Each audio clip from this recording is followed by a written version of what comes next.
tak, nak kahwin sekarang, kos servis semua naik. Nak hantar kereta servis pun kena cukai lebih. SST naik 6% jadi 8%. Bunyi macam kecil, tapi bagi ramai, ini bukan sekadar angka. Ini tekanan yang makin menjerut. Bila servis naik, barang ikut belakang. Caj runner, sayur, minyak, semua naik. Tapi gaji duduk diam, kos hidup terus lari. Tinggal kita tercumap kejar dari belakang. Orang kerja makin banyak.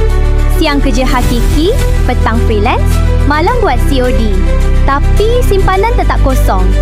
Hidup sekadar terus hidup.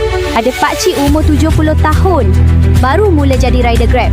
Dulu pencen, tapi sekarang dia redah hujan, panjat flat demi RM5 inmate RM6 satu trip.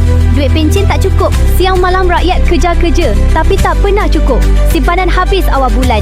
Dan pakcik 70 tahun tu bukan seorang-seorang. Bila SST naik, rakyat biasa makin jatuh. Bila duit tak cukup, ramai mula gali hutang. Pay later, tak kredit, ansuran sana sini, semua nampak ringan, tapi kesan berat. Kalau sekarang pun tak lepas, apa jadi pada anak kita nanti? Tolong fikir sebelum beban ni jatuh atas generasi depan.